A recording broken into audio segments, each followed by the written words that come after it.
Hare Krishna. Yeah, good morning, everybody. Thank you very much, and we Hare Prabhu. Om Namo Bhagavate Vasudevaya. Om Namo Bhagavate Vasudevaya.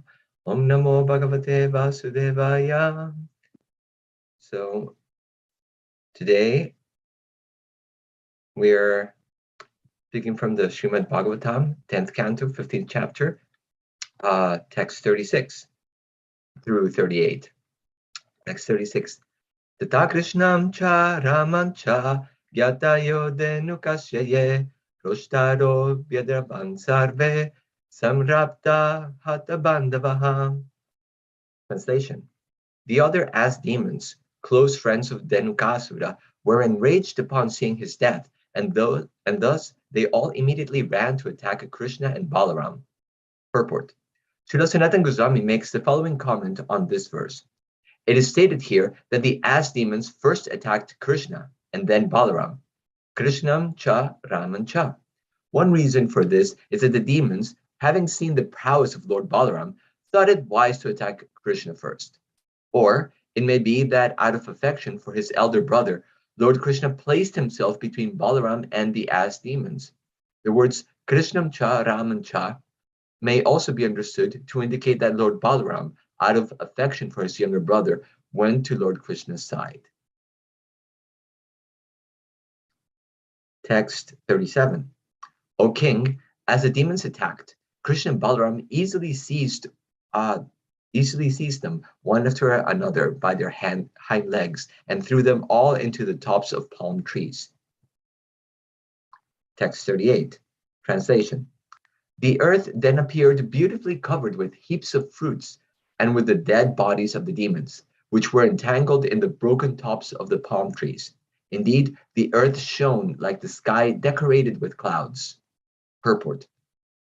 According to Srila Vishwanath Chakravarti Thakur, the bodies of the demons were dark, like dark rain blue clouds, and the large quantity of blood that had flowed from their bodies appeared like bright red clouds.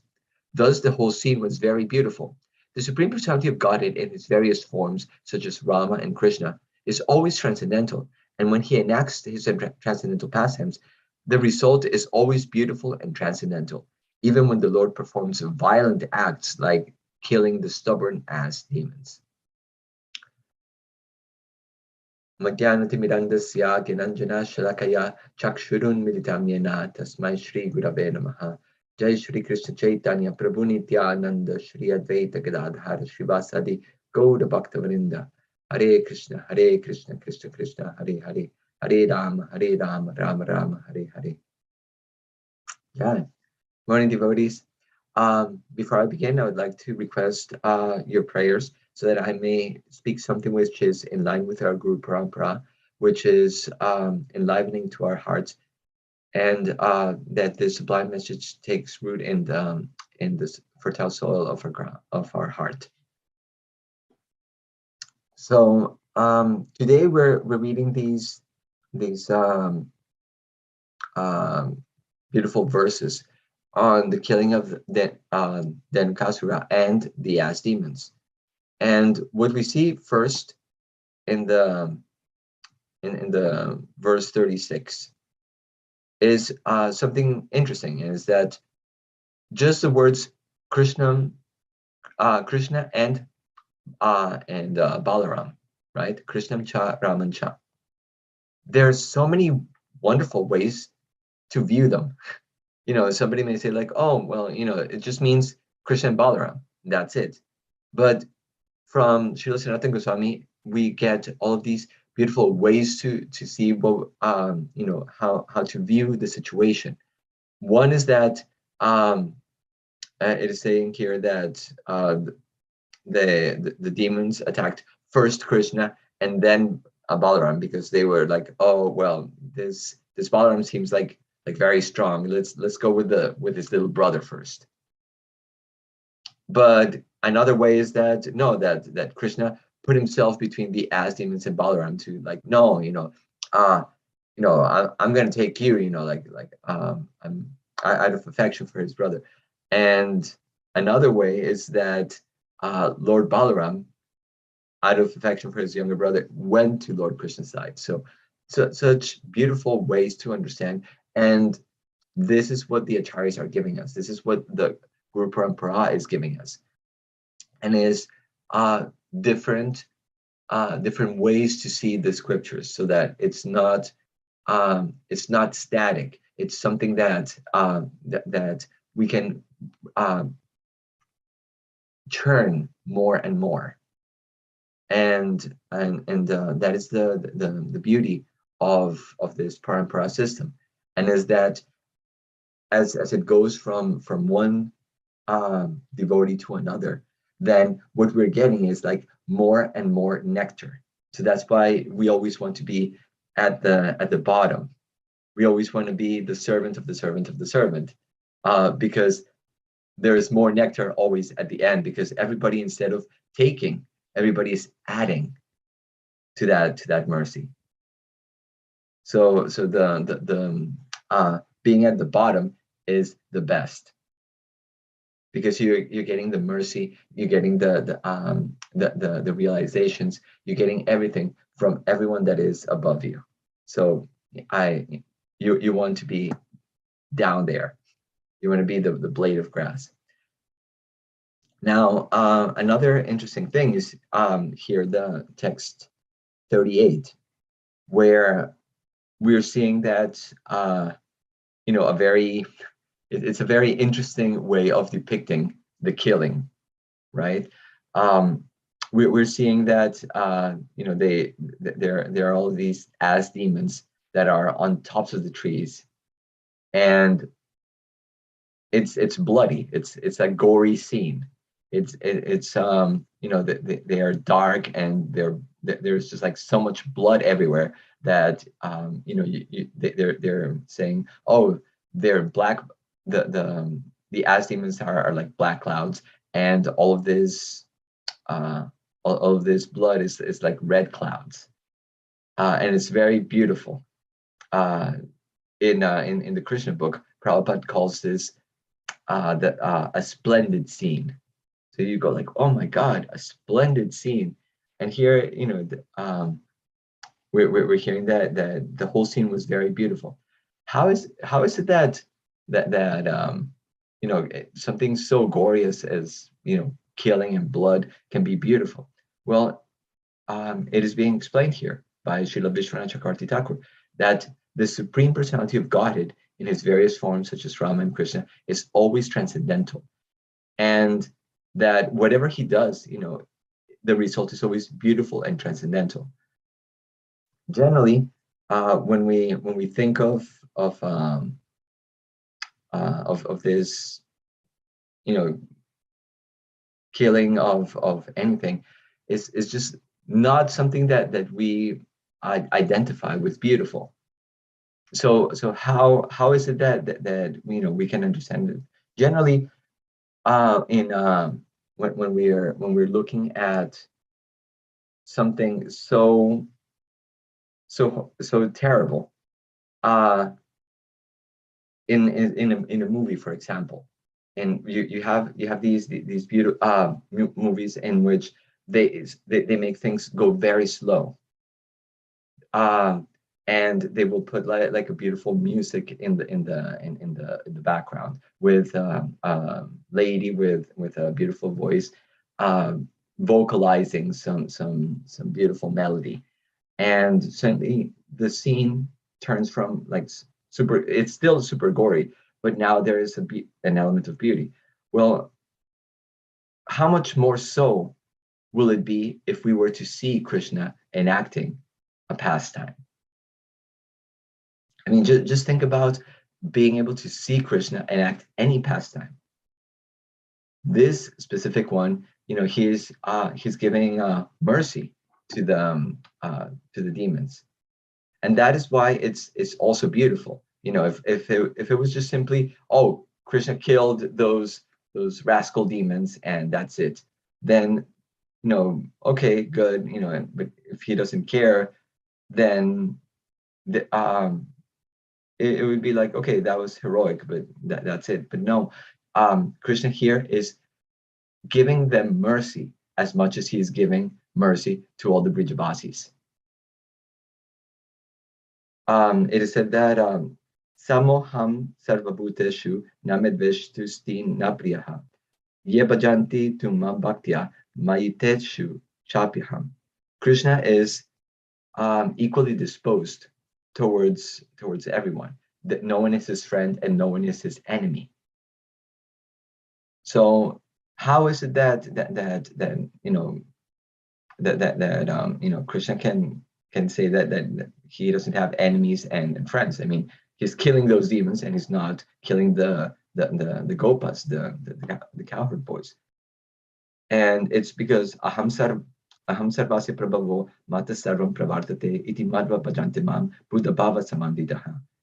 It is said that Krishna, he is the source of all material and spiritual worlds. Everything emanates from him. And the wise who know this, they worship him with all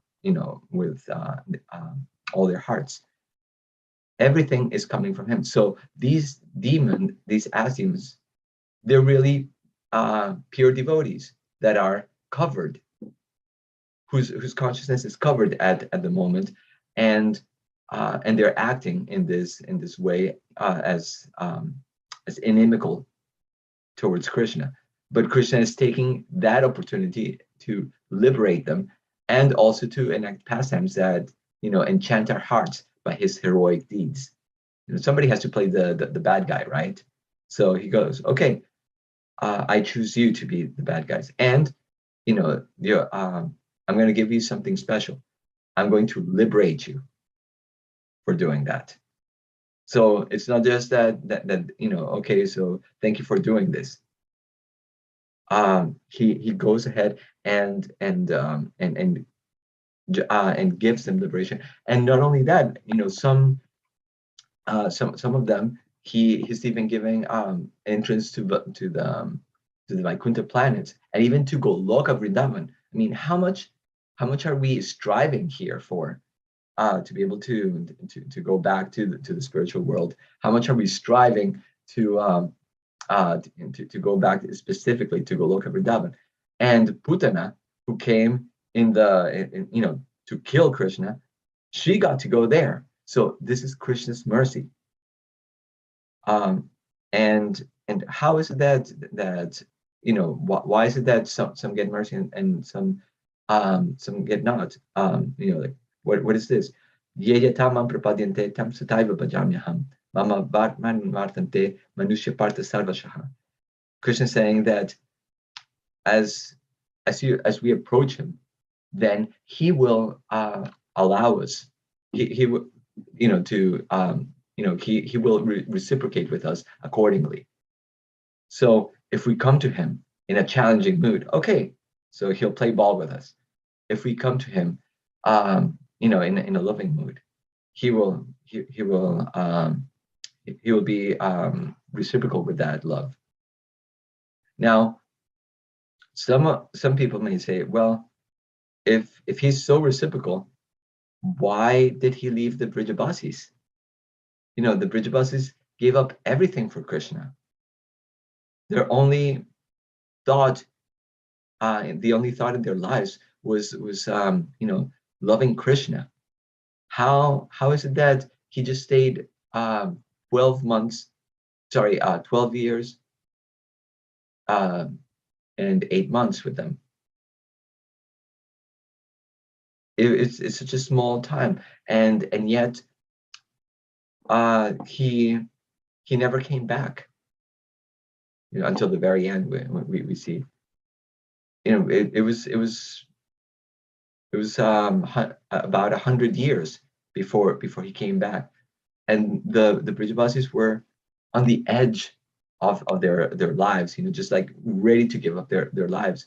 And why did Krishna not come back? We hear a little bit of this understanding from Srila Sanatana Goswami when he is describing in the Brihad Bhagavatam, a little bit of what was going on in Krishna's mind. That he was constantly hearing all of these reports from devotees that would go there that, the Brajavasis really want you to come. They absolutely want you to come. Please come. Right? So they, it is said in the Srimad Bhagavatam Rita that Narada Muni, he was looking for the devotee who had the greatest mercy of the Lord. And he started going, first through a Brahmana. That he said, like, oh my God, like the way that this Brahman serves the deity, serves the devotees, is like so amazing. And then he says, like, no, it's I don't have the mercy of the Lord. The one who really has the mercy of the Lord is this king. He has so much opulence, so much things to give. You should go to him. And then he goes to that king, and that king goes like, no, what can I give? Yeah, sure. Everybody in my kingdom is a devotee, and I have so many festivals and all that stuff that you're saying, but I don't really have that much mercy of the Lord. If you want to see mercy, you go to Indra. Indra, he has so much mercy. Like he is the demigods are living for so long, and when he does the yagyas, the Lord is present there. He, like when I do yagyas here, that like the Lord doesn't personally come here. In the Vaikuntha planets, the Lord even became his younger brother, Vamanadev, and he accepts the worship directly. So you should go to him. So he went to the Svarga Loka, and Indra says like, no, this is not the mercy of the Lord. Just look. I tried to kill the Brajavasis. How is this mercy? How do you say that this is that I'm getting, if I actually had the mercy, why would I be acting so inimical? I'm ashamed. I'm not the greatest devotee. I'm not anything. And yeah, he is here as Lord Vamanadev, but he only comes, to get the his share of the oblations, and then he leaves. He's here is really for my father and my mother, not for me. If you want to see who really has the greatest opulence, the greatest mercy, you should go to Brahma Loka, because there Lord Brahma, he has so much. He has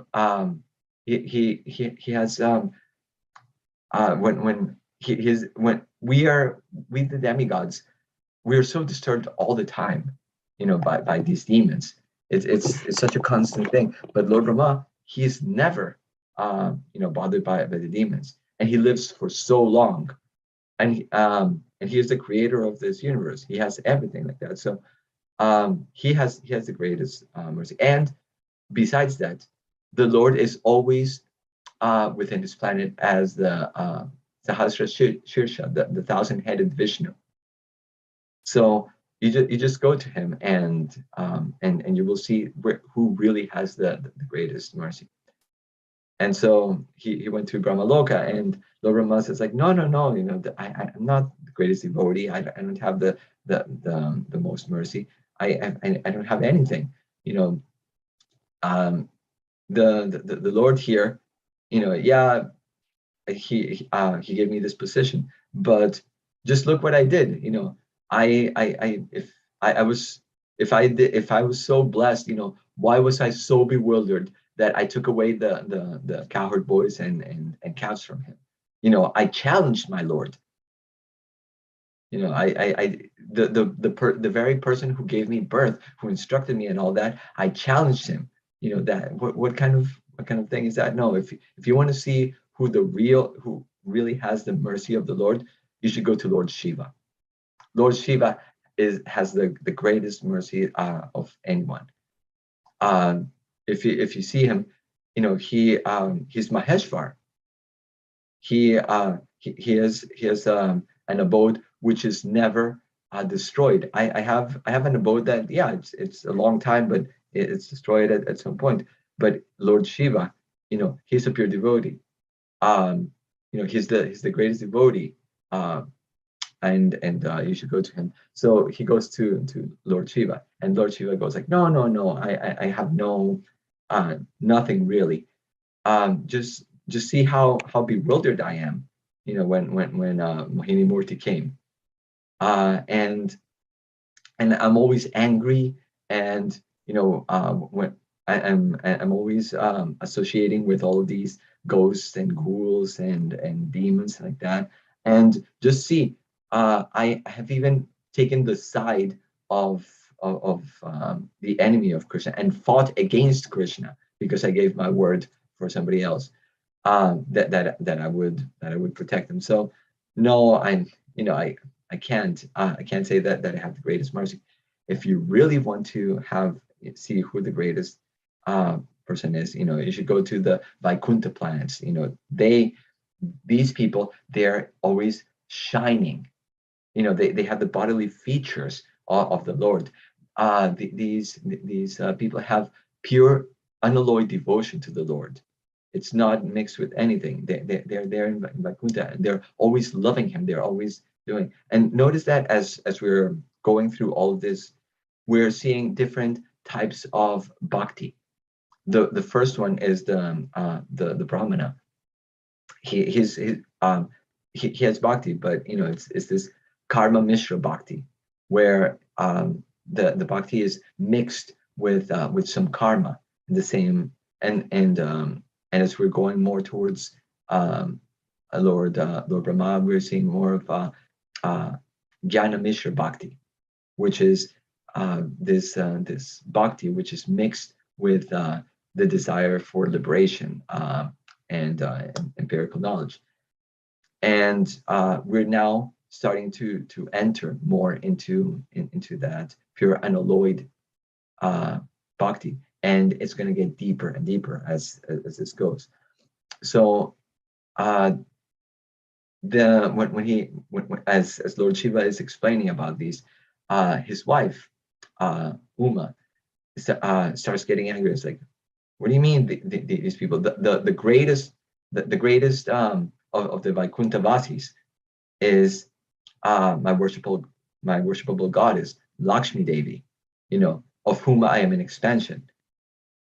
And if you really want to see that who really has that, you should go to her. And Lord Shiva, being very tactful and not wanting to upset his wife, he goes, to the side and tells tells Narada Muni, if you really want to see who has the greatest amongst all of them, it is Prahlad Maharaj. He said, Lord Brahma, myself, and Lakshmi Devi, we tried to approach Lord Nrsingadev when he was, when he was in this angry mood, and none of us could get near him. He was just like so angry. But as soon as Prahlad Maharaj came there, the Lord became very pacified and started licking the head of Prahlad out of affection, like a mother like a mother lion to her cub. So you want to see who really has the greatest mercy of the Lord? Go to Prahlad Maharaj. And then Narada Muni goes to Prahlad Maharaj, and as he's there with Prahlad, it's Prahlad, becomes very, very ashamed at when Narada Muni starts praising him. He says like, no, this is what mercy do I have? It's like, yeah, just first of all, the Lord came to me to save me, but I really, what kind of a servant am I, that I'm all I do is just meditate on the Lord. I've never actually done any like service to the Lord. Hanuman is constantly serving actively the Lord. So you should go to him. He has the greatest mercy. Everybody knows Hanuman. And if you look at it, Hanuman actually throughout India, whichever group you talk to, Everybody accepts that Hanuman is amazing. Everybody likes Hanuman. So because of his service to Lord Ram.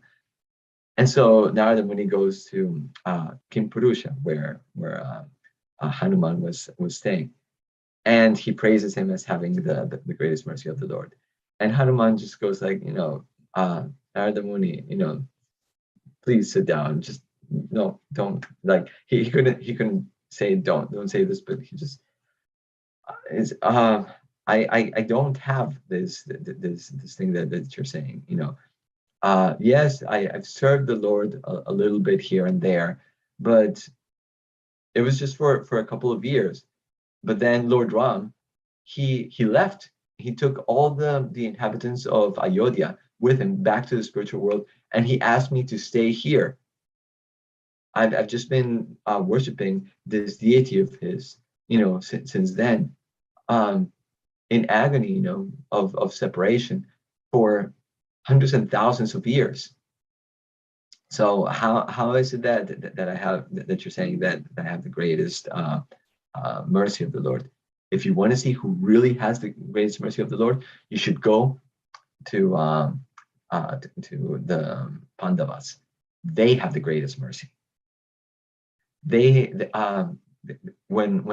the Lord is never leaving them like he did with me. He's always protecting them. With me, I am a servant of his and all that. But with them, he is their cousin. He's so close to them, that he even does service for them. He is their charioteer, their messenger. The Lord will do anything for them. So you want to see who has the real mercy? Go to the Pandavas. And notice also that as Narada Muni is starting to go through here, we're going from Shantaras, which is the love, the Bhakti, that love in the mood of awe and reverence, to servitorship as Hanuman, and furthermore into now in the Pandavas as Sakyaras, which is that love in as friendship. And when he goes to the Pandavas, he goes, please, please bless me. Narada Muni says, you have the greatest, you're the greatest devotees of the Lord. You have received the mercy of the Lord, the greatest mercy. And they go, they were all, they gave him a sit, and worshipped him and everything, and said, like, my dear Nada, that is not entirely true. Yes, the Lord stays with us a little bit, but as not, we think that he gave us this kingdom, and now our lives are condemned, because we're this kingdom, because of it, he doesn't come back anymore. Like, he put us in such a nice position, and then just left us. As long as we were in trouble, and he was always there for us. But now that everything is nice, he's not here anymore. He stayed a little bit longer, was out of affection for our mother Kunti. But now we haven't seen him in a very long time. Sometimes he comes for some official thing, but that's it. If you want to see who really has the mercy of the Lord, go to the inhabitants of Dwarka. They have the greatest mercy of the Lord, because the Lord never leaves them. He's always there with them.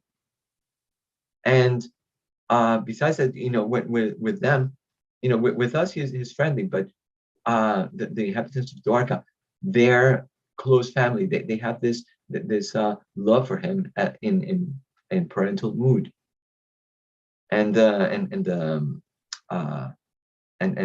queens, they love him, in this mood of a lover. So you should go to them. So Narada Muni went there to Dwarka, and he started praising the Dwarkavasis, and they said, well, if you want to see who really has the greatest mercy of the Lord, you should go specifically to his devotee Uddhava, because Uddhava is always with the Lord. The Lord, sometimes goes here, sometimes goes there, and we're always in anxiety. When is he coming back? But Uddhava never leaves his side. Uddhava is so close to him that he even resembles Krishna personally, like physically, and he always gets the remnants of the Lord's clothes. He's dressed in so. If you really want to see who has the greatest, go to him. And when Narada Muni went to Uddhava, it was a very grave mood at that moment, because they were the queens and of Krishna and Balaram and the mother of Krishna, Devaki, were there with Uddhava. They were all very concerned about Krishna. How is it possible, that Krishna hasn't come out yet? It's very late. It's uncharacteristic of him. And it was a great movie. It was generally Krishna always wakes up and does his duties, and this day he just wasn't going anywhere. And the problem was that the queen said Krishna was utterly depressed. He was utterly depressed because in the evening, Rukmini said, in the evening, Krishna is very often calling out to his cows, calling out the names of the gopas and the gopis. And sometimes while in the dreams, he puts this in bed. He takes on this imaginary flute and then does the three-fold bending form, and he's just crying out for the cows and the Brijavasis. And when he wakes up, and as he's doing that, he drenches the whole bed in tears. And when he wakes up, he has just been completely depressed. He doesn't want to do anything. And they were thinking what do we do? What is this? And the Uddhava, he says it's really because those Brijavasis, they have his heart. It's they have, and Krishna is just reciprocating with them, but he's also loving them. He's also loving them in the same way. He said when he sent me to Gokul to see them and to bring this message to them, you should see how brokenhearted they were that he had not come personally.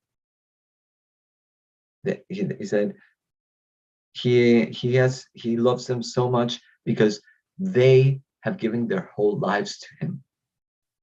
There was nothing they want. When I brought the gifts, they were so brokenhearted that they said, is this what he really thinks we want? These material gifts? Our lives are condemned. And it was only because I promised them that I would come back and make sure that Krishna would return to them, that they allowed me to come. He said, I prayed and I did tapasya so that he would so that I could become a blade of grass under their feet.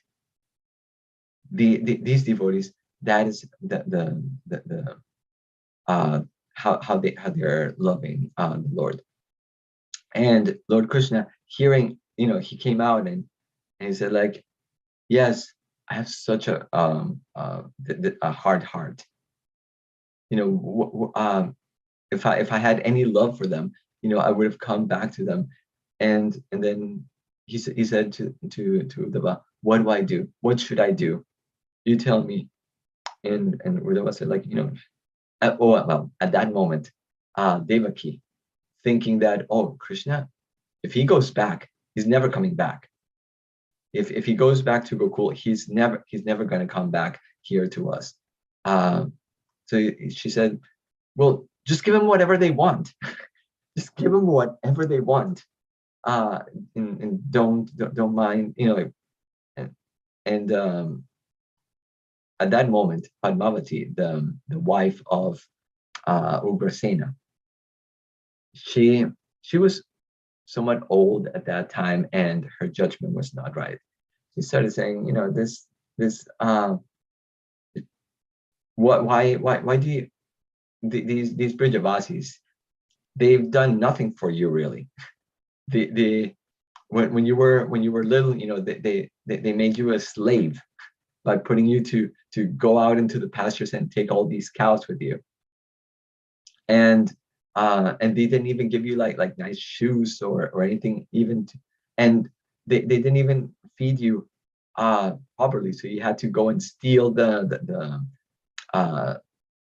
butter from other ladies, and when you did, they would tie you up like a prisoner. So whatever little they have done for you, fine. We will have Garga Muni go and calculate exactly how much it is, and we'll pay them double. And whatever it is that you actually did service for them, and that you owe them, we'll just say, like, you know what, don't worry, we'll let go of that. Balaram completely ignored what she said, and she just told Krishna about Balaram. Told Krishna, the Brijavasis, they only want you. That is the only thing that they want. They allow. I had to build like these beautiful places and promise them that Krishna will come and have pastimes with you in these places, and I promise you, and he will come. Then you will, and don't ask me any more about them. Balaram did not want to tell them that did not want to tell Krishna that some of these Brijavasis had already left their bodies in separation with Krishna. Hearing this, Krishna just fell to the ground in shock, and he was not coming back to consciousness, and everybody was getting like very worried. And at that time, from the heavens, Lord Brahma came, because he was going like, what's going on? What's going on? He came down and he started calling out, Garuda, Garuda, Garuda, Garuda, where are you? Come. And Garuda was just standing next to him. But Lord Brahma just it was in such shock that Krishna was not coming to consciousness. He finally got like, oh, Garuda, there you are.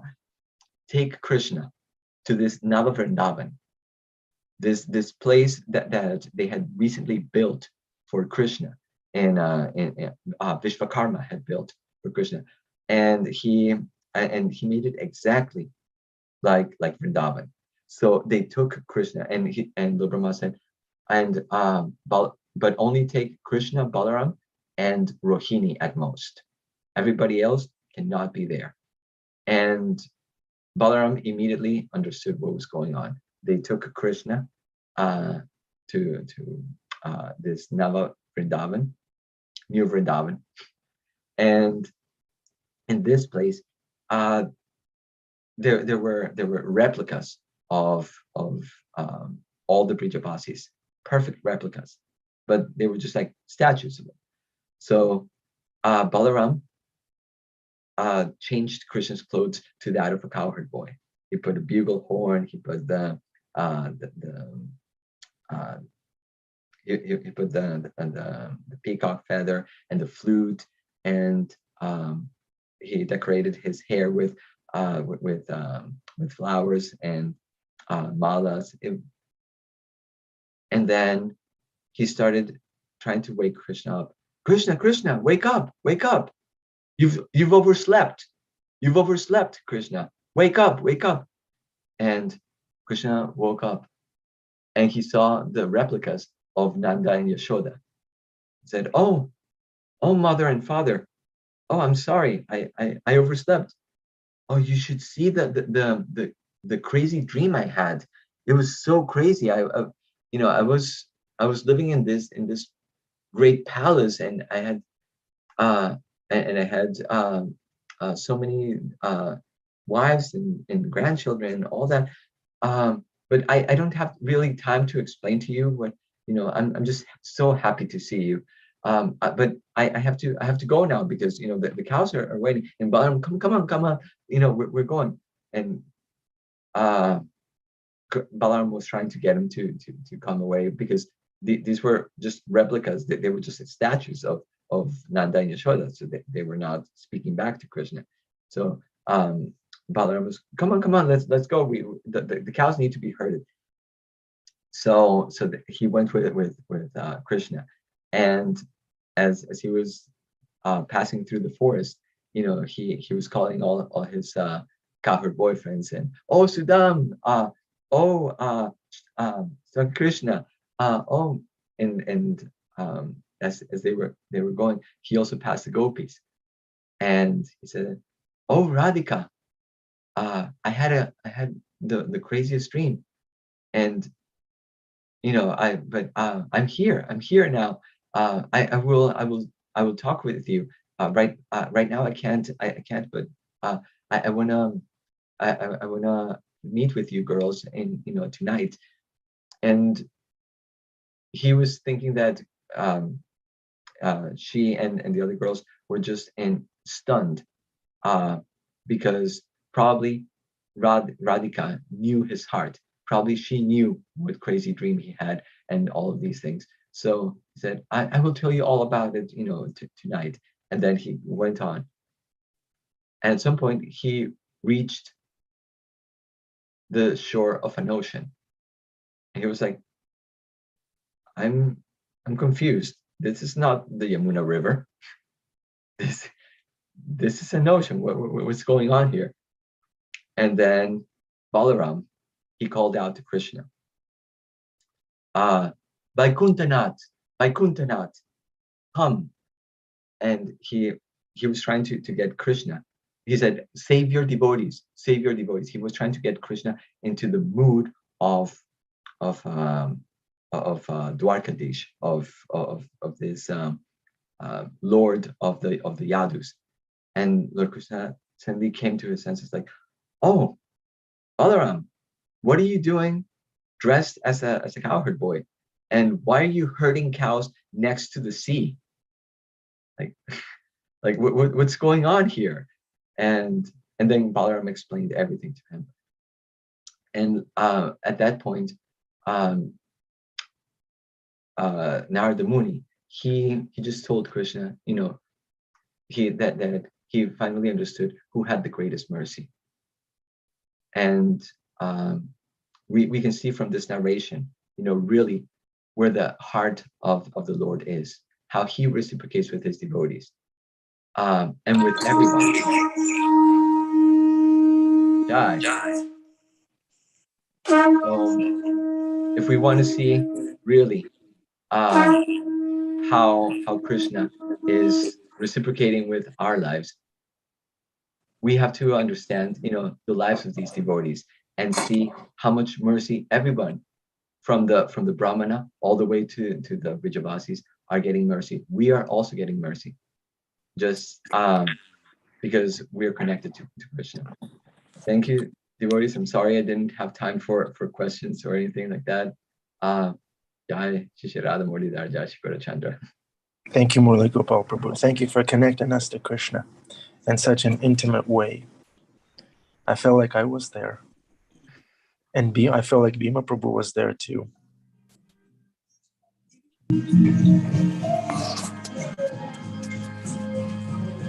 Amrita Kishori.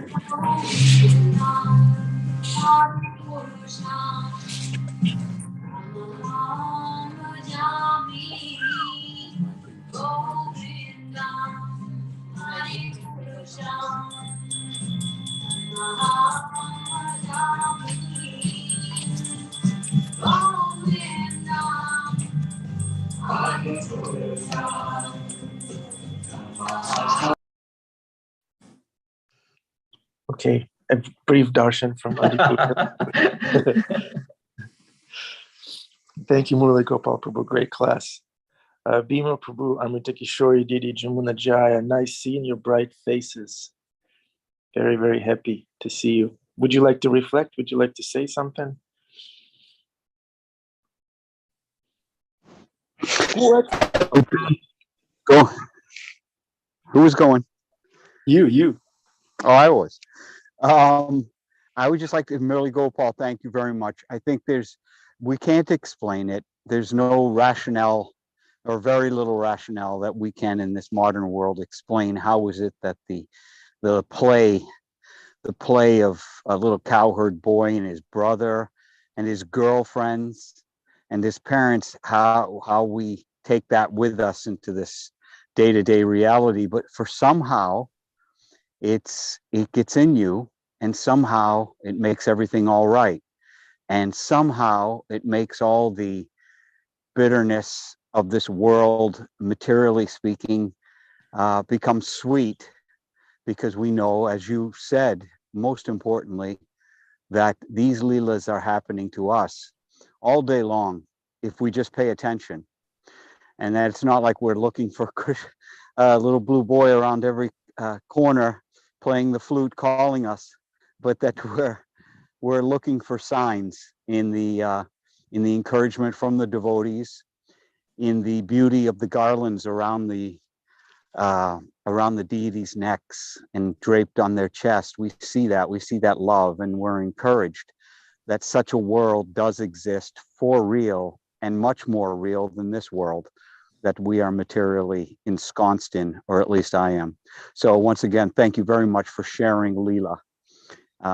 We had some Leela yesterday, and of course the day before that, and it's always such a needed respite. It's like coming up from the ocean and getting a breath from being underneath the water.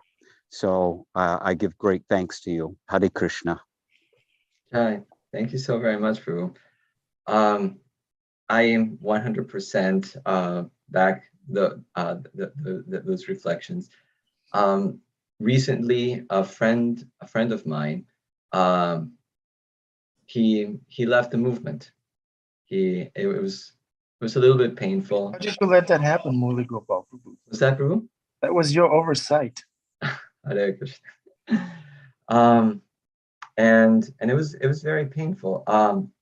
And he had his reasons, and you can talk about this and that for sure, but then it put me to think, why do I stay? Why do I stay? Why do I want to continue being a devotee? Why do I continue being in ISKCON and all that? And because I have not really had darshan of Krishna, right?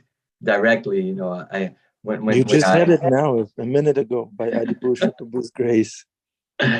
Yeah, and I started thinking about it, and it was really when I hear narrations like this, when I see especially devotees, senior devotees like Adipura Prabhu, that you go like, they have something. They have something that is different from what everyone else has. It's not just like, oh, they have realizations of age, or like, oh, this is a nice person, because it's very pious. No, they actually have love in their hearts, a special love for Krishna that is deep. And that you don't see even in the nicest, old people.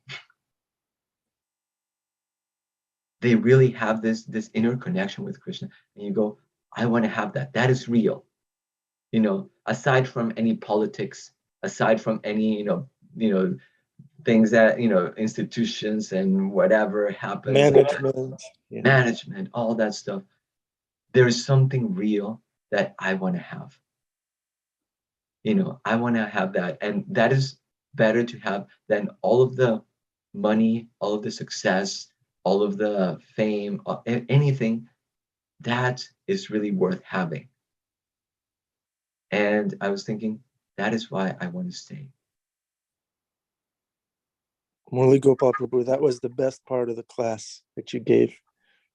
Beautiful transcendental rant. Murli Gopal Prabhu, thank you. Jamuna Jai, would you like to say it, or just smiling, blessing us with your smile, which is sufficient? Yeah. Yeah, I agree. That last part was the best part of the class. It's wonderful that this whole pastime has been so wonderful. But the story today, thanks Murli so much for telling it so beautifully. But I was thinking it's just like this ladder of humility. It's like everyone's getting more and more and more and more humility. It's like a Shastakam. It starts off and then it gets more and more and humble. And that's the spiritual world, whereas opposed to the material world is more the ladder of entitlement and pride. And so it was such a good contrast of these two ladders. So it was, I mean, you know where it was going. You're like, nope, they're going to say this. You know where it's going the whole time, but it's such a beautiful place where it ends up. So thanks so much for sharing. Thank you, Jamuna Jai. We definitely see that joy and humility in you. Yeah. We want to have what you have, Jamuna Jaya. We want to be like you when we grow up. Adi, everybody wants to be like you. Oh. Right. Or that cow that Rich is showing us. Oh my God, it's so cute. Yeah, we haven't checked on Rich in a long time, Rich. What is that cow? It's so cute. Rich, can you unmute yourself and share some realizations? And kiss a cow on our behalf? Hi.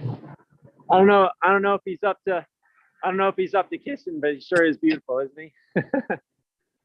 Yeah, these are just some of I'm up at the animal sanctuary, and this is just a group that was rescued from a dairy farm up here in Maine. And my realization, well, I'm just here to shovel some poop. And I'm happy to do it. All the, as we said today, be on the bottom, be happy on the bottom. All the nectar, as they say, nectar flows downhill, right? Isn't that the saying? Yeah. Like Murli Gopal Prabhu said, you get in the mercy of everyone who's above you. That's the humility letter. Yeah. Wow. I was just reading in the Chaitanya Charitamrita last night that when this astrologer came to see Nimai, Nimai said, well, who was I in my last lifetime? And he started going like, you're the Supreme Personality of Godhead. And he said, like, you should check your calculations again. He said, I know for sure that I was just a cowherd boy tending cows in my last lifetime. And because I got so much piety from that, then, I came back as a Brahmin. And then Prabhupada says, like, some people think that that being a cowherd boy, just tending to cows is something low, it's like, but he said, like, actually, it gives so much piety to a person. Yeah, look at Rich. He's just so pious now. From shoveling poop. Oh. Beautiful. I was listening to Prabhupada memories, and Shutakirti, his personal servant for many years, was sharing, and he said, Prabhupada was always on the move, always involved in managing the movement, translating literatures, sorting out differences between the devotees. Always, letters were coming in, people would come to visit. And he said, but somehow, and being his servant wasn't easy. You had to keep up with Srila Prabhupada, who had no material desires. And he said, I was full of material desires. And it wasn't easy for me to keep up with someone who had none of those. And he was saying, but somehow or other, I found it very peaceful to be with Prabhupada. Even though it wasn't easy, I felt peaceful. Prabhupada was in his room. The movement was going on, exploding, growing. But the word he described his experience with was peaceful. Srila Prabhupada would read his own books, would speak about Krishna to Shutakirti during massage sessions. And Shutakirti was saying it was peaceful. So I'm reflecting on what Bhima Prabhu said, that Leela is going on and we may be in the midst of our, the things that we have to deal with every day. And we may feel disturbed and, agitated. But if we dive into Srimad Bhagavatam, where the Leela is going on, then everything becomes peaceful. Everything becomes all right, like Bhima Prabhu said. So that's what happens. That's how you feel when you're with Srila Prabhupada, through his books, through classes, right? Murli Gopal Prabhu, thank you for that transcendental experience that you facilitated today. Thank you. Thank you. So, would anyone else like to share? It's Saturday. We can go overboard. We can go over time. If not, no problem. No problem. We know you're here. All right. There's That's one it then. pastime. Oh, Adi. Yeah, Adi Purusha Prabhu. Hare Krishna. There's one pastime where Bhishma, grandfather Bhishma, was attacking Arjuna. And to defend his devotee, Krishna jumped down and started running at Bhishma. His hair was scattered. He was covered with specks of blood from the battle wounds, and he was angry. And he was charging at Bhima with a broken chariot wheel as a weapon. And Bhima was like, wow, I love this. I just love this. Krishna's so beautiful. He's just so beautiful. I love seeing him angry like this. What a rare, he had this chivalrous relationship with Krishna, where he liked to be in combat. And he just saw, just like in this pastime with the blood from old Danik, the dead donkeys hanging from the trees. And it was like somehow or other colorful and attractive. So grandfather Bhishma was very, very happy to see Krishna ferocious. Cool, eh? Yeah. It was said that Bhishma's arrows, when they hit Krishna's body, they felt like the bites of a lover. Mm. The playful bites of a lover. Yeah. I was very taken aback by that. Kind of everything fell into place after that about Krishna's Leela. Yeah. Krishna's having such a good time. Yeah. Yeah.